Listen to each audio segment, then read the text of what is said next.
Vous êtes bien, vous êtes vraiment bien sur LCP, la chaîne qui, dit-on, voit la politique en grand. C'est politique avec un S à la fin, s'il vous plaît. Et c'est le numéro 7.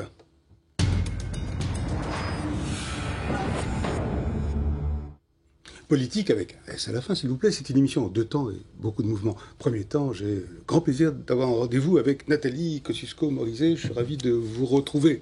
Ancienne ministre de François Fillon, hein. Vous savez, celui qui aurait pu être, mais qui ne l'est pas, qui aurait pu l'être de nouveau, mais qui finit par y renoncer. Pour l'instant, il a menacé de saisir la justice, c'était hier ou avant-hier, et pour trancher cette satanée affaire qu'il oppose à son ami Copé, qui justement aurait pu ne pas l'être, mais qui finalement a été, qui a bien failli ne plus l'être de nouveau, et pour l'instant qui est toujours, et comme je l'ai dit souvent, c'est celui qui dit qui y est. En tout cas, pour l'heure. On va voir en attendant Alain Juppé, dit Alain juge de paix du tribunal de Bordeaux, qui tranchera peut-être en plusieurs témoins assistés. Ce sont tous des héros familiers que nous allons retrouver encore une fois avec plaisir autour de vous. Nathalie Kosciusko-Morizet, vous avez créé, vous, votre propre mouvement, la France droite. Tiens, y aurait-il des France de travers, courbes, obliques, je veux dire ailleurs qu'à l'UMP. Bref, on en reparlera, duel Copé-Fillon, courant et tempête à l'UMP, avenir de la France, de la droite, de la France droite. Bref, un rendez-vous très droit, au cœur droit de l'actu à droite. Deuxième temps, c'est notre débat, à droite toute, bien sûr, avec un S à la fin, s'il vous plaît, avec Nora Béra, ancienne secrétaire d'État chargée de la santé, députée européenne et soutien de François Fillon, Geoffroy Didier, conseiller régional d'Île-de-France et initiateur avec Guillaume Pelletier de la motion qui est arrivée en tête du vote des militants, la droite forte, et non pas la France droite, qui n'en est pas moins forte d'ailleurs. Geoffroy Didier, soutien de Jean-François Copé. Hervé Morin, ancien ministre de la Défense de François Fillon, toujours lui, qui a rejoint les troupes de l'UDI, le nouveau parti centriste de Jean-Louis Borloo, qui se frotte déjà les mains, dit-on, et qui fait le plein, paraît-il, d'adhésion en ce moment. Et enfin, Florian Philippot, vice-président du Front National, en embuscade médiatique, qui compte les coups, souriant en coin, en se frottant lui aussi les mains. Décidément, c'est un tic de saison. J'ai parlé de 2 temps et de mouvements, ce sont les vôtres, hein, ceux de nos amis internautes d'Europe 1, notre partenaire, qui sont invités à réagir toute la semaine sur Facebook, et aussi ceux d'une espèce rare et nouvelle que je vous recommande, les mois-tweeters, ceux qui m'interpellent sur Twitter grâce au hashtag mois-tweet. Mais avant cela, j'ai rendez-vous avec vous, Nathalie Kosciusko-Morizet. Je suis ravi de vous recevoir.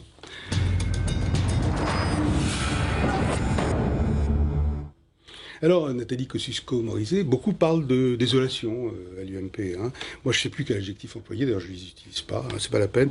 Une question simple, qui est le président de l'UMP aujourd'hui? Copé, Fillon, ou mieux encore Juppé, président disait les dernières dépêches, de l'instance collégiale de l'UMP. Écoutez, vous connaissez le problème. On a eu une élection très serrée. C'est le moins qu'on puisse dire. Des critiques et des mots très durs ont été échangés des 2 côtés, des soupçons ont été émis.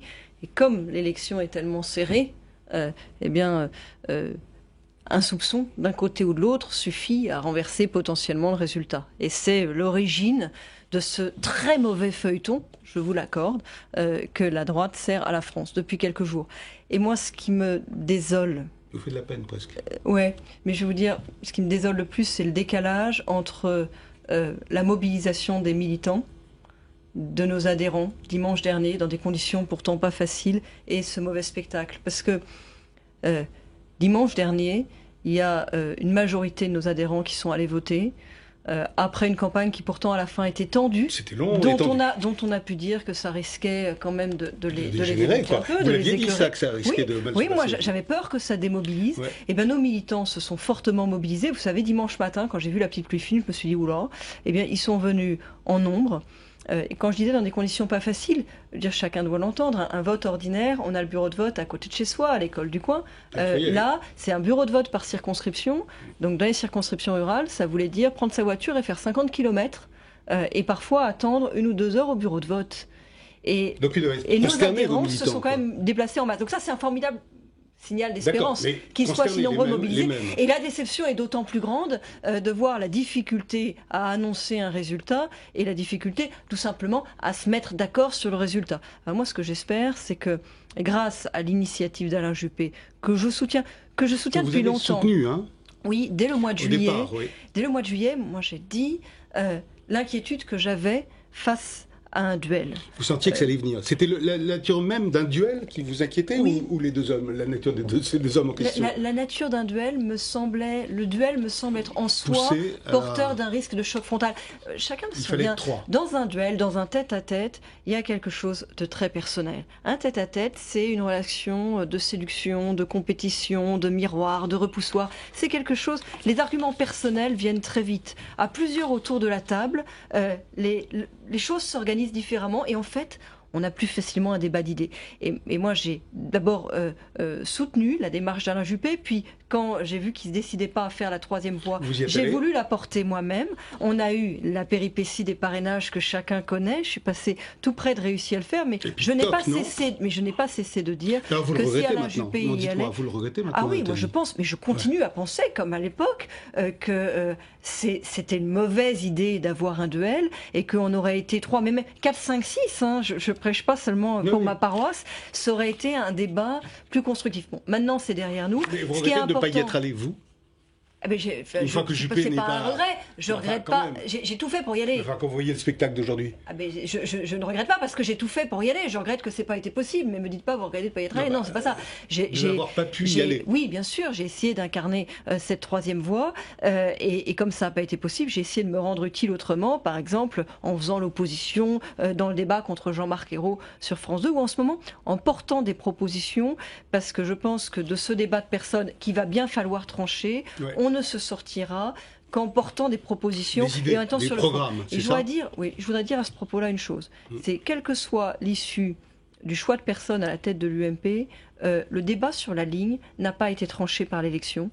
Et moi, je pense que c'est une bonne chose. Il n'a pas été tranché par l'élection parce que c'est quasiment 50-50 sur les personnes, parce que le débat sur l'émotion a montré qu'il y avait plusieurs sensibilités. Mais celle qui a gagné, c'est droite-droite. Et je pense que c'est une bonne chose. 28% des voix. Il y en a une à 22%, il y en a 18%. C'est pas tout à fait pareil. Et je pense que c'est une bonne chose parce que pour moi, c'est dans l'ADN de l'UMP, c'est dans l'essence de l'UMP que d'avoir une diversité de sensibilités. Et pour moi, la nouvelle direction a ça d'abord comme responsabilité, rassembler dans le respect des sensibilités. Et quand je parle de respect des sensibilités, je ne dis pas qu'il s'agit de donner un poste à l'un ou à l'autre. Ce n'est pas du tout l'enjeu. Il s'agit de faire en sorte que toutes les voix puissent être entendues et puissent être entendues. Celle de la motion que vous avez soutenue, sur des propositions, par exemple, sur des propositions qui nous fédèrent. Je vous donne des exemples très concrets. Moi, cette semaine, à l'Assemblée nationale, j'en porte 2. On discute prochainement le projet de loi sur le terrorisme, la lutte contre le terrorisme. Je porte des amendements pour pouvoir sanctionner la consultation habituelle et répétée de sites internet incitant au terrorisme. Sur le modèle de ce que nous faisons depuis 2007 dans la répression des sites présentant des images de pédopornographie. Donc c'est possible. J'ai travaillé sur la constitutionnalité de la mesure pour qu'elle ne soit pas susceptible d'être annulée et j'ai réuni sur ces amendements qui sont faits dans un état d'esprit constructif. Enfin, je précise que moi, je soutiens le projet de loi tel qu'il est déposé par Manuel Valls, mais je souhaite l'enrichir. Je pense qu'on peut aller plus loin. Je crois que la lutte contre le terrorisme requiert cet état d'esprit positif de la part de toutes les parties. Attendez, je finis. Ces amendements, à ce stade, ils sont co-signés par plus de 50 parlementaires, députés, parmi lesquels certains ont soutenu Jean-François Copé, d'autres ont soutenu François Fillon, d'autres, comme moi, étaient des non-alignés. Je vous donne cet exemple. Vous avez voté, je vous donne cet exemple. Non, j'étais non-aligné et je le reste. Je vous donne cet exemple pour vous dire que c'est par des idées, par des actions, par des propositions que nous dépasserons ces conflits de personnes. Et je pense que les Français nous attendent là. Et si je peux vous donner un deuxième exemple, cette semaine, on a eu la dégradation de la note de la France par Moody's. Moi, je porte une proposition que j'ai appelée la renationalisation de la dette. Nous sommes, du fait de notre dette est à 2/3 détenue par des investisseurs étrangers. Bien sûr. Et ceci nous expose au risque financier, au risque des marchés. Alors l'urgence, c'est de réduire notre dette et de réduire notre déficit public. Ce que promet de faire le gouvernement actuel. L'urgence, c'est aussi les réformes structurelles que ne fait pas le gouvernement actuel. Mais ça n'est pas parce que c'est là l'urgence qu'il ne faut pas nous préoccuper, nous questionner sur la renationalisation progressive de notre dette. Pourquoi ne placerions-nous pas plus souvent notre dette auprès de nos nationaux, auprès des particuliers, plutôt que sur les marchés internationaux? c'est ce que font les Japonais. Les Japonais, en proportion de leur PIB, ils ont 2 fois plus de dettes que nous. Mais elle est détenue à plus de 90% par des Japonais. Et donc, ils sont moins exposés à la spéculation des marchés. Alors, ça coûte un peu plus cher. Ça coûte un peu plus cher parce que pour placer la dette auprès des particuliers, Attendez, il faut proposer... Oui. Non, je suis obligé de vous interrompre et d'avancer.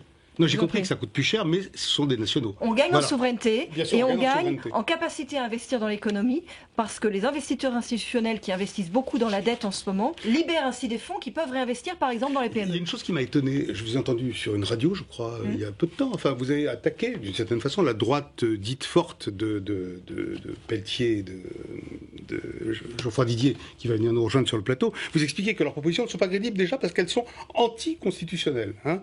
Pour la plupart d'entre elles, par exemple, interdire le droit de vote des professeurs, par exemple. Hein, des enseignants, quoi. On m'a demandé, c'était précisément sur une radio cette semaine, oui, ce que je pensais des propositions et si j'y adhérais. Sur BFM.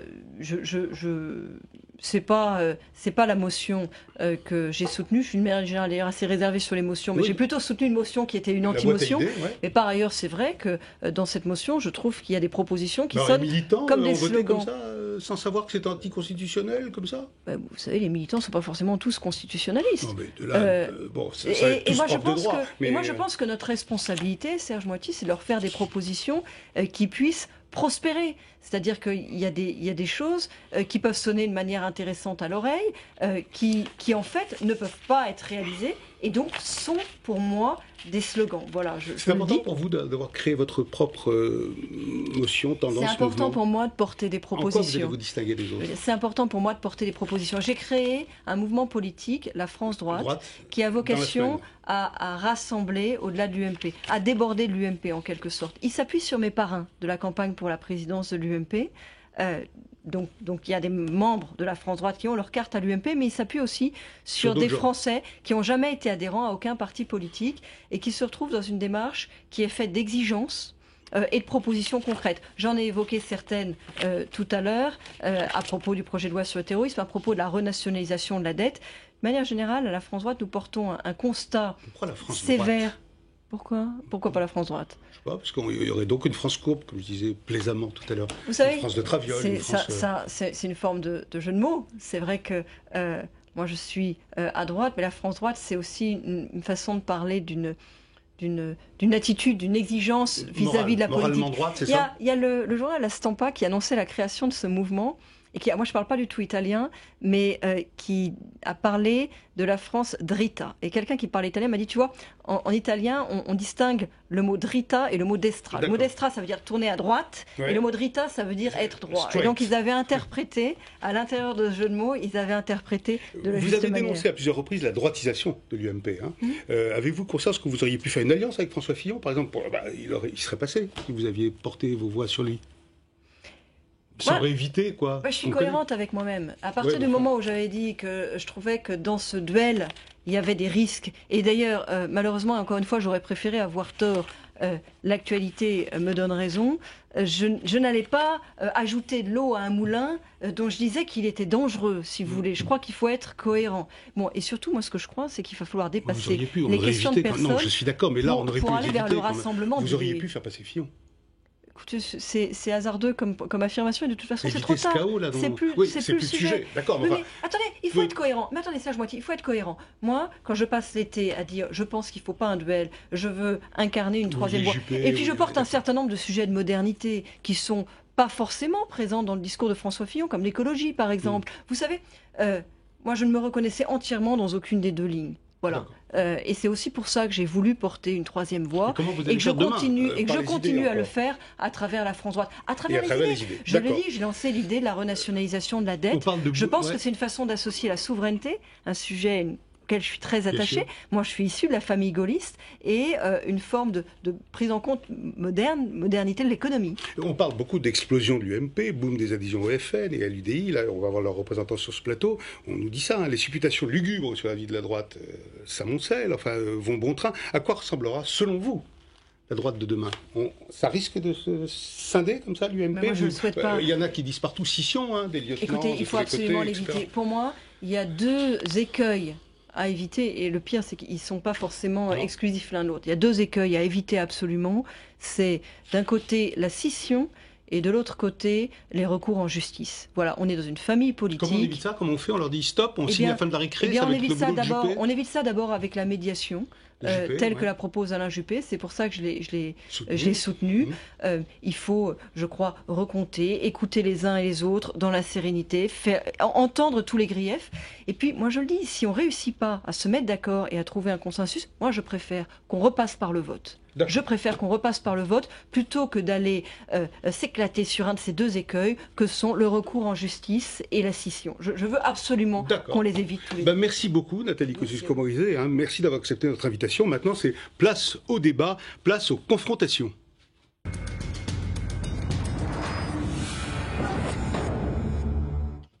Et maintenant, j'accueille Nora Béra, Geoffroy Didier, Florent Philippot. Merci à tous d'avoir accepté notre invitation. Merci d'être là, vraiment. Et pour titiller le débat, les questions et les réactions des internautes d'Europe 1, notre partenaire. Il se trouve que ce sont des réactions, franchement, vous vous en doutez, enfin oui, vous en doutez, j'imagine, accablées. Pour Antoine, regardez, c'est une première réaction, c'est simple et net, c'est l'UMP, le spectacle d'un amateurisme incroyable. 3 fédérations oubliées dans le décompte des votes, comment est-ce possible, nous dit-il. Nadette, elle, va dans le même sens et dit les Français ont besoin de gens sérieux. Sous-entendu, ceux-là, ils ne sont pas, qui ne se préoccupent pas de leur avenir personnel. Sous-entendu, ceux-là, ils le font. Et Christine, elle, tient le pompon de la consternation. Alors, mais en même temps, elle aime bien, ça la détend. C'est bon pour la santé, merci. L'UMP. Bon, voilà, le ton est donné, c'est parti. Alors, une réaction rapide pour lancer le débat, parce que ça change toutes les heures. Vraiment, c'est un feuilleton formidable. Aucun scénariste n'aurait jamais imaginé cela. Alors, pour lancer le débat et pour continuer, 134 parlementaires menacent, mort de rire, de composer un groupe filoniste à l'Assemblée, de faire une scission. Une scission. Sérieux ou pas? Réponse rapide, oui, non. Geoffroy Didier. Écoutez, je ne vais pas ajouter un commentaire à tous les commentaires qui sont déjà faits depuis quelques heures. C'est la démocratie. C'est la démocratie. Personne, effectivement, n'avait imaginé que la démocratie arrive sur cette ligne de crête qui est 50-50. Mais allons jusqu'au bout des choses. Démocratie un peu bananière, quoi, non? Mais pourquoi vous dites ça? Je sais pas. Mais pardon. Mais la démocratie est perfectible. La démocratie est imparfaite. Ça sent pas bon. Écoutez, les fraudes, personne aujourd'hui n'a prouvé qu'il y a eu fraude. Il y a contestation. Allons jusqu'au bout des choses. Il y a une commission des recours. Écoutez, le jour où vous aurez une preuve qu'il y a eu une fraude, vous me le direz. Aujourd'hui, aucune preuve n'est apportée. S'il y a des recours, eh bien, saisissons la commission des recours comme l'a fait Jean-François Copé, et puis nous verrons bien, allons jusqu'au bout des chiffres, allons jusqu'au bout de la vérité. Mais le principe, avant tout, c'est celui de la démocratie. Et pardon, mais c'est bien mieux qu'au Parti Socialiste où Martine Aubry a désigné son successeur dans l'arrière-cuisine de la rue de Solferino. Nora Béra. Écoutez, je crois que j'entendais tout à l'heure vous parler d'amateurisme. Non, mais d'abord, il est un peu prématuré pour envisager l'avenir de l'après-commission ad hoc qui va s'organiser sous la houlette de Alain Juppé. Je crois que c'est une très bonne proposition et je salue la volonté d'ailleurs dans les deux camps de profiter de cette opportunité pour essayer de tourner la page de ces résultats. On sort de l'impasse de ce matin, disons. On sort d'une impasse, en effet. Nous avions le camp de Jean-François Copé et le camp de François Fillon, qui étaient chacun postés finalement sur une position qui n'était pas satisfaisante. Moi, je pense aux militants. Parce que ces militants qui ont été motivés, qui ont été votés dimanche, qui ont donné... Mais c'est très important. C'est très important. Le processus s'est correctement déroulé dans la majorité des bureaux de vote. Aujourd'hui, ce qui a posé problème, ce fameux résultat et ces chiffres annoncés par la commission de contrôle. On risque de revoter. Vous savez, si Alain Juppé dit nous verrons. Monsieur le ministre de la Défense, ancien ministre de la Défense, mais on reste toute sa vie ministre de la Défense. Paysage de bataille, après la bataille, enfin, pendant la bataille, allez. Écoutez, c'est disons, l'expression d'un joyeux bordel, quoi, voilà. C'est à la fois en effet le fruit de la démocratie, mais là honnêtement c'est tout de même dois dire quand même, là, j'ai 51 ans, j'ai 30 ans de vie politique derrière moi. Et vous dites ça, c'est inédit. Je pense que, en la matière, on a rarement fait mieux, quoi. Quand même, c'est assez formidable. Vous dites salut l'artiste, quoi. Je dis là, franchement, non, derrière ça, j'écoutais Nathalie juste avant, c'est vrai qu'il y a un vrai sujet, c'est qu'il y a eu... il y a un pas duel, et elle dit le duel a été fatal. Les ambitions de personnes, tout ça, je trouve ça, quand on dit, voilà, ils pensent qu'à eux, etc. Non, ils ont une ambition, et cette ambition, elle est légitime. Très bien. La seule chose, c'est qu'il y a quand même une problématique de ligne politique, quoi. C'est-à-dire qu'il y a... C'est pas tellement le combat Fillon-Copé, moi, qui m'a intéressé. C'est les résultats d'émotion que j'ai trouvé d'émotion. Oui, d'émotion, parce que ça n'a intéressé personne, parce que ce ne sont pas des combats de personnes, donc forcément... On y arrivera aux motions. Mais une motion qui fait la droite forte qui fait près de 30%. Alors on peut se dire, elle fait... oui, je sais, elle fait 30%. Alors est-ce que parce qu'on reprend le slogan de Nicolas Sarkozy, ou c'est parce que ça correspond à la tendance la plus droitière de l'UMP ? 10% simplement pour les gaullistes. Ce qui veut dire que l'UMP n'est absolument plus gaulliste. Non, mais tout ça, c'est pas si négligeable que ça d'appréhender tous ces sujets-là. Les gaullistes au sein de la droite forte, rassurez-vous. Le gaullisme, c'est un héritage. Et la motion, ce n'est pas une vieille chapelle. C'est peut-être ça aussi le message de ces résultats. Florian Philippot, qui de plateau en plateau prend un air un peu narquois, faussement accablé. Si, j'adore, parce que vous êtes un comédien formidable. Faussement accablé. Oui, mais j'ai pas de raison d'être accablé, je suis pas à l'UMP. Non, mais genre, je regarde comme ça ce triste spectacle. Bon, allez. Non, l'UMP a doublement perdu la tête. Elle n'a plus de chef et n'a plus de morale. Voilà. Et c'est vrai que ça ressemble à une espèce... C'est à la fois révélateur, cette crise. Le problème, c'est pas 50-50, ça peut arriver, ça, en démocratie. Le problème, c'est les conditions, c'est la fin déjà de campagne qui était violente, et c'est l'après. Moi, effectivement, je fais pas mal de débats. Ouais. Je vois des fillonistes et des copéistes qui s'envoient des noms d'oiseaux. Je vois que la haine décomplexée a remplacé la fameuse droite décomplexée. Il n'y a plus de limite, il n'y a plus de retenue. La haine décomplexée, c'est pas mal ça. Oui, c'est la haine décomplexée. C'est la seule ligne aujourd'hui à l'UMP. Et c'est assez révélateur parce qu'on s'est rendu compte que l'UMP, c'était un édifice assez solide, comme ça, un grand parti. Et en fait, vermoulu. Complètement vermoulu. Et vermoulu par quoi ? Comment il s'est vermoulu, justement ? Vermoulu, non pas, ce serait assez noble, par les idées. Justement, je ne suis pas en accord avec vous, monsieur Morin. Je ne pense pas que ce soit des confrontations d'idées ou de lignes. L'ego, du tout à l'ego. Ça, ce serait assez noble. Vous savez, quand la SFIO, c'est vieux, hein, quand la SFIO a explosé, ça a donné la SFIC, l'ancêtre du Parti communiste. C'était la ligne majoritaire à l'époque. Bah, c'était sur un débat d'idées. Spécialiste, c'était capable de vous en parler. Mais au moins, il y avait de la confrontation d'idées. C'était une destruction créatrice, en quelque sorte. Une destruction créatrice. Là, c'est une destruction qui détruit. C'est tout. Parce que ce sont des combats, ce sont des combats de personnes, des rivalités d'ego, des égoïsmes. Là, il n'y a jamais eu de combat de personnes. Chacun le sait. Jamais. Jamais. Il n'y a pas d'ego, il n'y a pas d'ambition au Front National. Non, les ambitions sont légitimes. Mais quand il n'y a plus que cela, parce que c'est ça le problème de l'UMP, c'est qu'il n'y a plus que cela. C'est pour ça que c'est vermoulu. Détrompez-vous, l'émotion démontre qu'il y a un vrai débat d'idées. Oui, mais l'émotion, ce sont des mots. Ça vous dérange. C'est ça le problème. Les mots, ce sont ceux que vous venez de citer depuis 3 minutes, c'est la parole. Vous-même, Copé, Fillon, Juppé, tout ce que vous voulez, ils étaient tous dans le sarkozysme. Pour vous, c'est qui Fiborico. C'est évident, puisqu'ils viennent de soutenir 10 ans de sarkozysme dans les mêmes majorités, dans les mêmes gouvernements. De présenter les choses. Alors, évidemment, il y a des mots différents. Et c'est de ça dont souffre l'UMP. L'UMP souffre de l'absence d'idées, de projets, ce qui fait que ça s'effondre très facilement en réalité. C'était très fragile et on est en train de le voir. De caricaturer l'UMP. Je crois que c'est une vraie analyse. De votre part, on n'est pas surpris. Aujourd'hui, c'est quoi être humble ou pas humble. Je fais l'analyse. L'objectif et l'ambition d'une élection, c'est quoi ? C'est de définir qui sera le chef. C'est un peu ça, oui. Il y a une équipe dirigeante et il y a une ligne politique. Sur la question du chef, on arrive à 50-50. Sur la ligne politique aussi. Pardon, Hervé. Alors, en effet, il est difficile aujourd'hui de pouvoir donner une légitimité à Jean-François Copé, compte tenu effectivement du déroulement de l'exposé des résultats. Mais sur la ligne politique, on voit bien que cette élection est l'opportunité finalement de révéler deux corpus idéologiques, avec d'un côté une droite, on va dire, un peu dure, avec la droite forte, la droite populaire, et d'un autre côté, une droite faite de gaullistes sociaux, des humanistes, qui portent un projet économique et social. Vous avez d'un côté les aspects régaliens, de la droite forte et populaire. Mais attendez, à partir du moment où vous avez ces deux Geoffroy Didier, il est où corpus, il y a deux marketing différents. Oui. Vous avez aujourd'hui une balance, un équilibre entre ces deux composantes. Non, ils pèsent à peu près 40% dans les deux camps. Je réponds. Vous allez répondre. Nous avons un équilibre entre ces deux corpus idéologiques. L'enjeu aujourd'hui, parce qu'on a cette scission, on est face à une crise politique, en effet, l'enjeu, c'est de retrouver un consensus, un compromis pour définir une ligne consensuelle. Mais ça peut se trouver un compromis. Un compromis, c'est un peu artificiel comme ça, non? Le travail. Je suis d'accord avec Claire de ce que tu dis, mais on va faire un compromis. Alors, si aujourd'hui j'interroge Geoffroy pour lui demander de venir sur ma ligne politique des humanistes, il va me dire non. S'il me demande d'aller sur sa ligne politique, je vais dire non.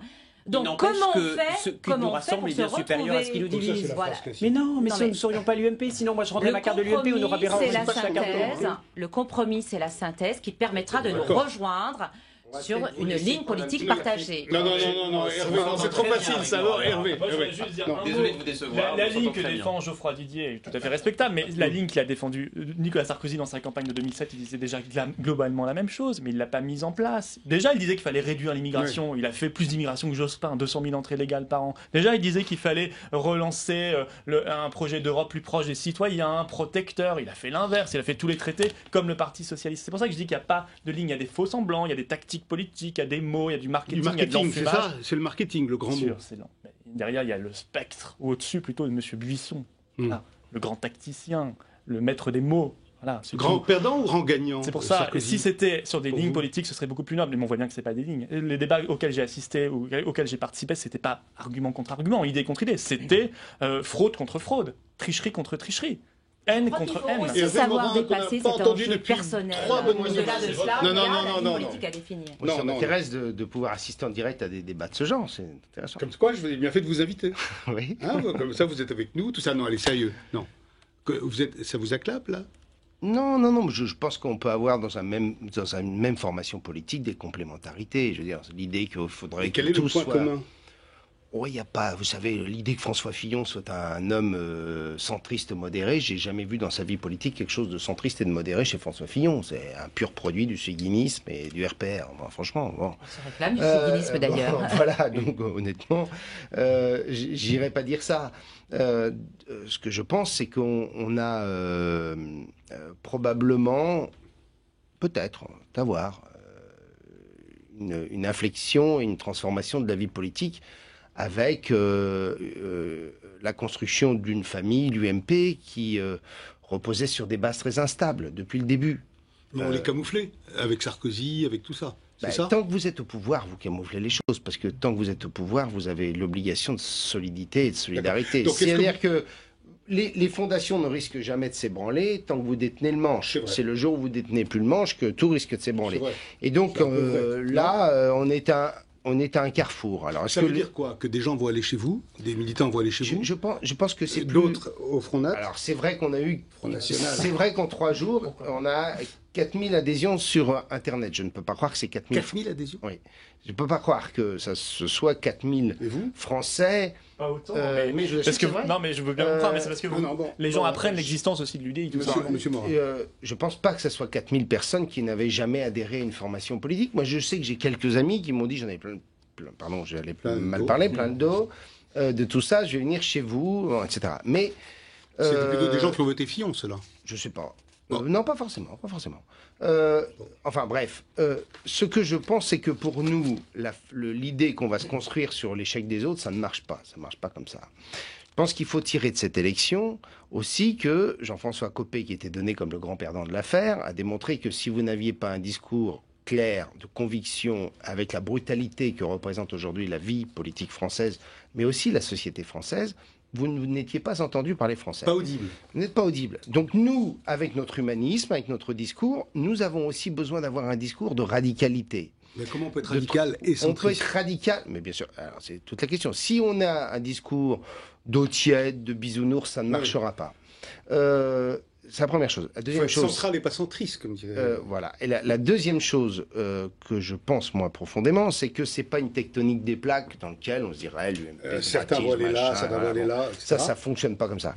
Ce que je crois aussi, c'est qu'il y a dans la société. Non, mais attendez, qu'il y a dans la société française, tant dans le monde traditionnel de la droite que de la gauche, une persistance rétinienne. Non. Il y a une vraie j'allais dire une droitisation, mais c'est pas le mot, c'est une société française qui porte l'idée qu'il y a la nécessité de construire de vraies ruptures. Et vous les trouvez autant chez les ouvriers que chez les bourgeois. Bon. Et que ça, c'est aussi l'enseignement de cette campagne-là. C'est qu'on voit bien que c'est pas aussi simple que ça. Avançons. Ils ont tous dit, on est d'accord sur Juppé, sur Alain, juge de paix, quoi. Ils sont tous d'accord. Pas mal.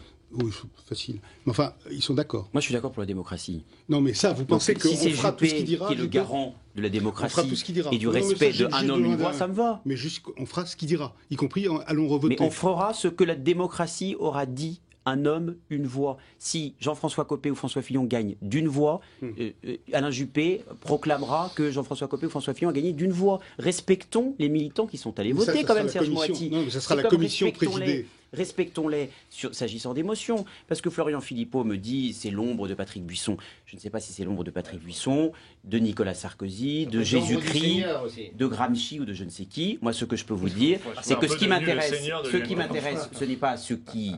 notre relative ombre tutélaire, ce qui m'intéresse, c'est la base. Ce sont les militants, ce sont les adhérents de l'UMP. Et ils ont voté massivement pour l'émotion. Et qu'est-ce qu'ils ont adressé comme message? Ils ont dit que la droite forte était largement en tête. 28%, et cette absolument. droite, elle n'est pas droitière, elle n'est pas facho, elle n'est pas extrême droite. C'est le centre de gravité de la droite aujourd'hui. Nous sommes la première force politique du premier parti de l'opposition républicaine, que vous le voulez ou non. Contradiction Moi, ça ne me dérange pas qu'il y ait un centre fort. Ça ne me dérange pas qu'il y ait un centre fort. Ça ne me dérange pas ça ne me dérange pas qu'il y ait un Front National qui est là pour surfer sur les problèmes et qui n'est qu'une ambition, pardon, c'est effectivement de faire des souffrances que rencontrent nos Français au quotidien, son fonds de commerce. Parce que c'est comme ça que le Front National...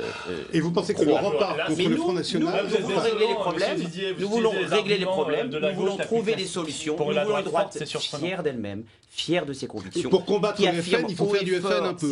Pour Mais combattre le FN, il faut faire un peu du FN. Vous tombez dans cette bien-pensance de gauche qui finit par ne plus rien penser à force de vouloir bien penser, Serge Moati. Je vais vous dire, nous sommes la droite tout court. Et les militants l'ont dit dans les urnes. Respectons les militants, respectons la démocratie. C'est ça le message de la droite forte. Le problème, monsieur Moati, c'est que j'ai entendu ce discours, mais 100 fois ces 10 dernières années. Vous allez l'entendre encore de nombreuses fois.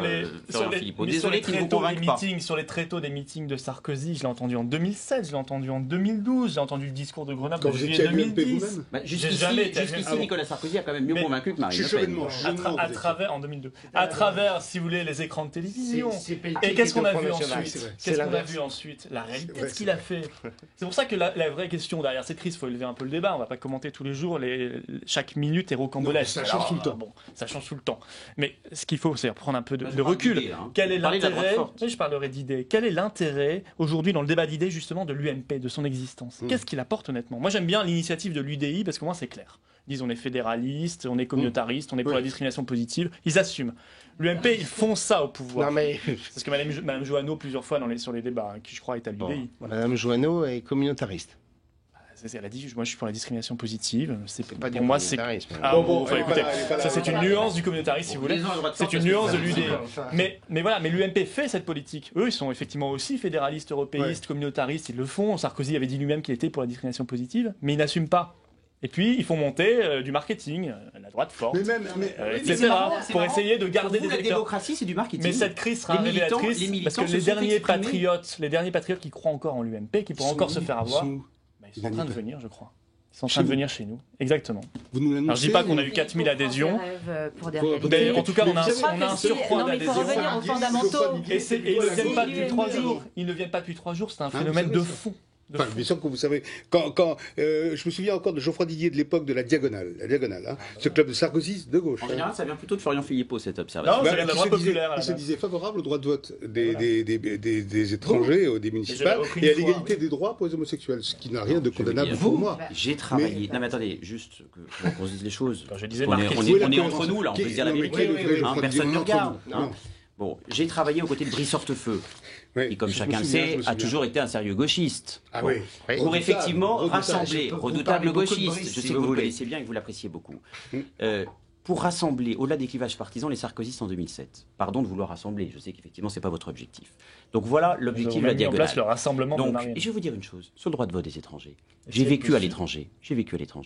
Lorsque je vivais à l'étranger, je me disais, puisque je contribuais à l'activité économique de la ville où je vivais, je me disais, mais pourquoi finalement je ne pourrais pas contribuer aussi à la décision, je termine, à la décision de savoir si on va construire une piscine municipale. Et puis je suis rentré en France et j'étais à l'épreuve du terrain. Et je suis dans le Val d'Oise, dans un canton où il y a 40% de Front National. Et je sais à quel point, en France, notamment dans les quartiers les plus sensibles, il y a des dérives communautaires et où la cohésion de notre société est un équilibre fragile. Et je me suis dit, la France n'est pas prête pour le droit de vote des étrangers. Donc vous voyez, il n'y a que les imbéciles. Il n'y a que les imbéciles qui ne changent pas d'avis. J'ai évolué à l'épreuve du terrain. Eh bien, vous n'évoluerez jamais parce que vous êtes chloroformé dans vos petites certitudes. Eh bien, écoutez, c'est la différence entre... Mais si, vous êtes chloroformé dans vos petites certitudes et avec vos doctrines. Moi, je ne suis pas doctrinaire, je ne suis pas idéologue. Je suis à l'épreuve du terrain, à l'épreuve des militants. À l'épreuve du terrain, monsieur Didier, vous ne ferez croire ça à personne. Mais vous avez dit, je suis... Vous proposez la charte républicaine. Pourquoi vous proposez la charte républicaine des musulmans de France? Là, vous allez accepter ça, la charte républicaine des musulmans de France? Mais elle va dire non sur le principe. Mais quand je vais lui expliquer ce que c'est une charte républicaine, nous vivons dans une république, c'est ce que propose la droite forte, nous vivons dans une république laïque. Nous vivons dans une république laïque. Ça veut dire que chacun a le droit d'exercer librement son culte, mais dans le respect et dans les limites de la République. Et non, mais pourquoi pas une charte des Juifs de France, une charte des catholiques de France? Ça amuse les journalistes comme si c'était polémique. Mais je m'amuse d'un... Alors, prenons, M. Moretti, puisque vous rigolez beaucoup. Vous avez compris pourquoi pas une charte des Juifs, une charte des catholiques, une charte des protestants, une charte des... Personne. La laïcité ne concerne pas un culte en particulier, concerne l'ensemble des cultes. Écoute, Nora, je t'assure, moi, c'est une communauté que je connaissais mal, la communauté musulmane, et je suis allé à sa rencontre. Il n'y a pas de communauté musulmane. Il n'y a que des Français. Bon, allez, ok, sortez de votre rhétorique. Je disais que vous étiez communautariste. Pour vous, il n'y a pas de dérive communautaire en France? Ça, ce serait un scoop. Non, il y a une dérive communautaire parce que vous ne cessez de dire qu'il y a des communautés. En fait, on avance pas mal dans le débat. Non, mais c'est intéressant. Je crois qu'il n'y a qu'une seule communauté, la communauté nationale. Bref, évidemment. Bien entendu. Je pense qu'il y a besoin de construire un contrat de confiance avec la communauté musulmane, en effet. Déjà le je le dis. Oui, mais il n'est pas tout à fait représentatif.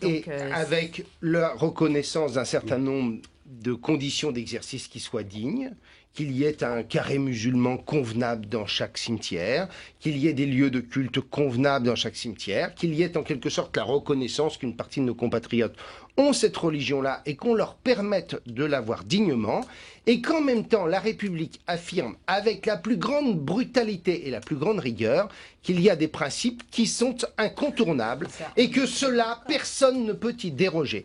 Écoutez, moi, je le signe tout de suite. Alors, ça prend un nom ou ça en prend un autre. Attendez, non, je n'ai pas dit brutalité et sévérité ainsi contre les gens qui... Je dis que l'égalité entre les castes, l'égalité entre... des lois, tout simplement. Monsieur, je dis clairement, Civitas qui cogne sur les féministes en question au moment de la manif. Par exemple, après l'avoir dit au lendemain de la manifestation d'un certain nombre d'intégristes au pied de l'ambassade des États-Unis, j'étais content d'entendre Manuel Valls dire la même chose que je disais, en disant s'il y a des musulmans dans le lot qui sont de nationalité étrangère, eh bien, leur accès, c'est la porte et le retour dans leur pays. Ils verront s'ils peuvent manifester n'importe comment. Mais je pense que la République a besoin de dire des choses aussi claires que ça. Voilà. Vous êtes d'accord? Écoutez, moi je veux dire, vous parlez beaucoup. Attends, pardon, Madame Béra. Vous parlez beaucoup, il y a beaucoup de paroles.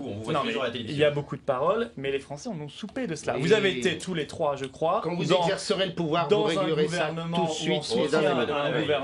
Ou en soutien à un gouvernement pendant 10 ans, entre 2002 et 2012. Pourquoi n'avez-vous pas fait cela avant? La République qui réimpose sa loi sur chaque mètre carré du territoire national, nous sommes tous d'accord. Mais vous vivez chez les bisounours. Mais simplement, vous croyez que gouverner c'est facile? Mais pourquoi vous croyez que la lutte contre les communautaristes, ce n'est pas un combat permanent?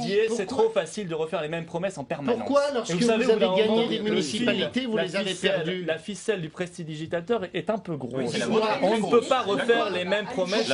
Pourquoi, lorsque vous avez gagné des municipalités, vous les avez perdues à plat de couture 6 ans plus tard? C'est que vous aviez donc parfaitement 2 sur 4, ce qui n'est pas un taux mauvais. Si par exemple il y avait des alliances électorales avec le Front National, qu'est-ce que vous feriez de l'UMP? Certainement pas, c'est quelque chose... Impossible, quoi qu'il arrive, impossible. Je suis intransigeante là-dessus.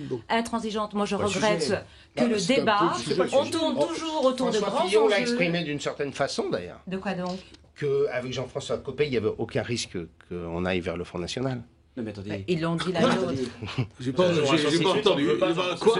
Ce n'est pas le sujet. Mais nous, on ne parle pas aux quelques-uns qui sont les responsables du Front National. En revanche, les électeurs qui étaient à l'UMP auparavant et qui sont allés voter Front National parce qu'ils sont exaspérés ou parce qu'ils sont désespérés, ceux-là, moi, j'estime que c'est ma mission, voire l'honneur d'un responsable public. C'est sûr qu'avec le spectacle que vous offrez, vous allez leur redonner confiance. Alors là, Florian Philippot, c'est qu'il n'y a pas de sous-électeurs dans notre pays. Il n'y a pas de sous-électeurs dans notre pays. Chaque électeur doit être considéré avec ses désespérances et avec ses exaspérations. Ça veut dire quoi concrètement dans une ville pour les municipales en 2014? Attendez, ça veut dire quoi? Ça veut dire que vous allez tenter de séduire les électeurs de M. Philippot. Ils n'ont pas simplement des désespérances. Je tente de parler aux Français, je ne tente pas de séduire Florian Philippot. Non, ça ne m'intéresse pas. Florian Philippot. Et ces quelques amis responsables du Front National qui ne parlent pas aux Français. Bon, moi j'essaie de parler à tout le monde, à tous les Français.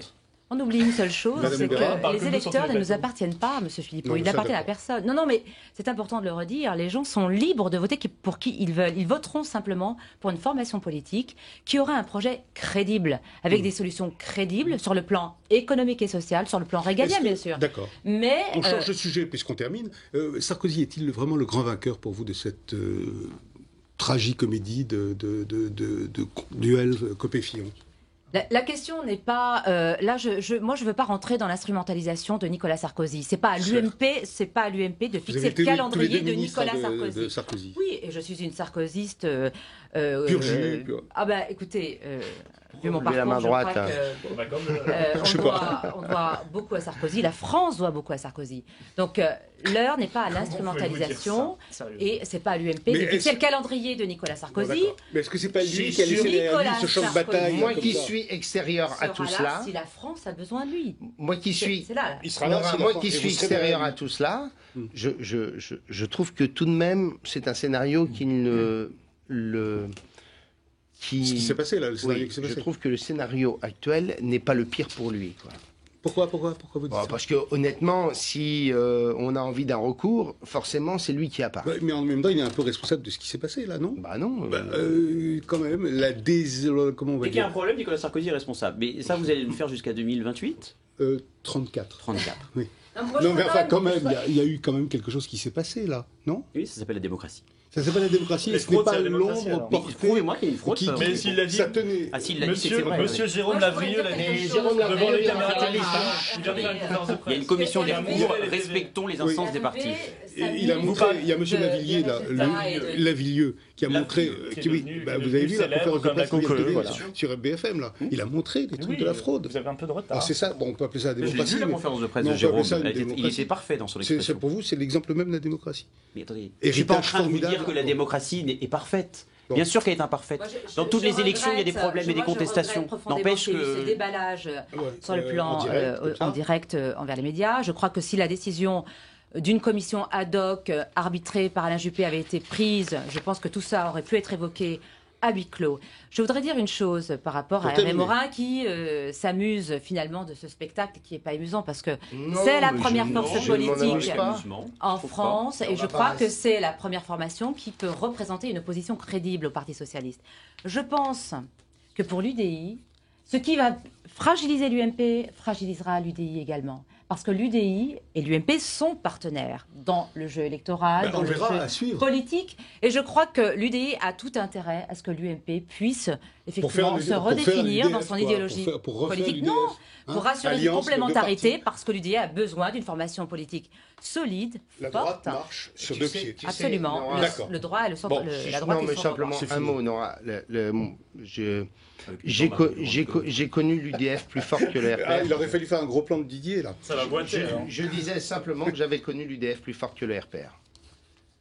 Vous avez connu ça. Oui, évidemment, on s'en souvient avec une certaine nostalgie, n'est-ce pas, Hervé Morin? Je me dis que la roue tourne toujours un jour. D'accord. On a terminé. Un mot, un petit mot, on parlait de crédibilité. Je rappelle que pendant que... Et à Lyon copéistes et fillonistes s'écharpaient sur la plateau de télévision, Marine Le Pen faisait une conférence de presse sur la crise de l'euro. Mais est-ce qu'on s'est écharpé avec Merci pour parler de l'euro. Relancez pas. Elle qui veut qu'on sorte de la zone euro. Désolé de vous décevoir. Je vous assure qu'hier, j'ai vécu des choses incroyables. C'est là où on peut mesurer la crédibilité, effectivement, des personnalités politiques. Merci beaucoup, madame. Merci beaucoup, messieurs. Voilà, c'est terminé pour l'instant, mais ça va recommencer dans une heure. Il va y avoir peut-être une nouvelle dépêche. Invitez-nous dans une heure et demie. Oui, dans une heure et demie, vous revenez. L'UMP s'en remettra, et très vite. Très bien. Voilà, c'est terminé. Merci à nos partenaires d'Europe 1 et de Dailymotion.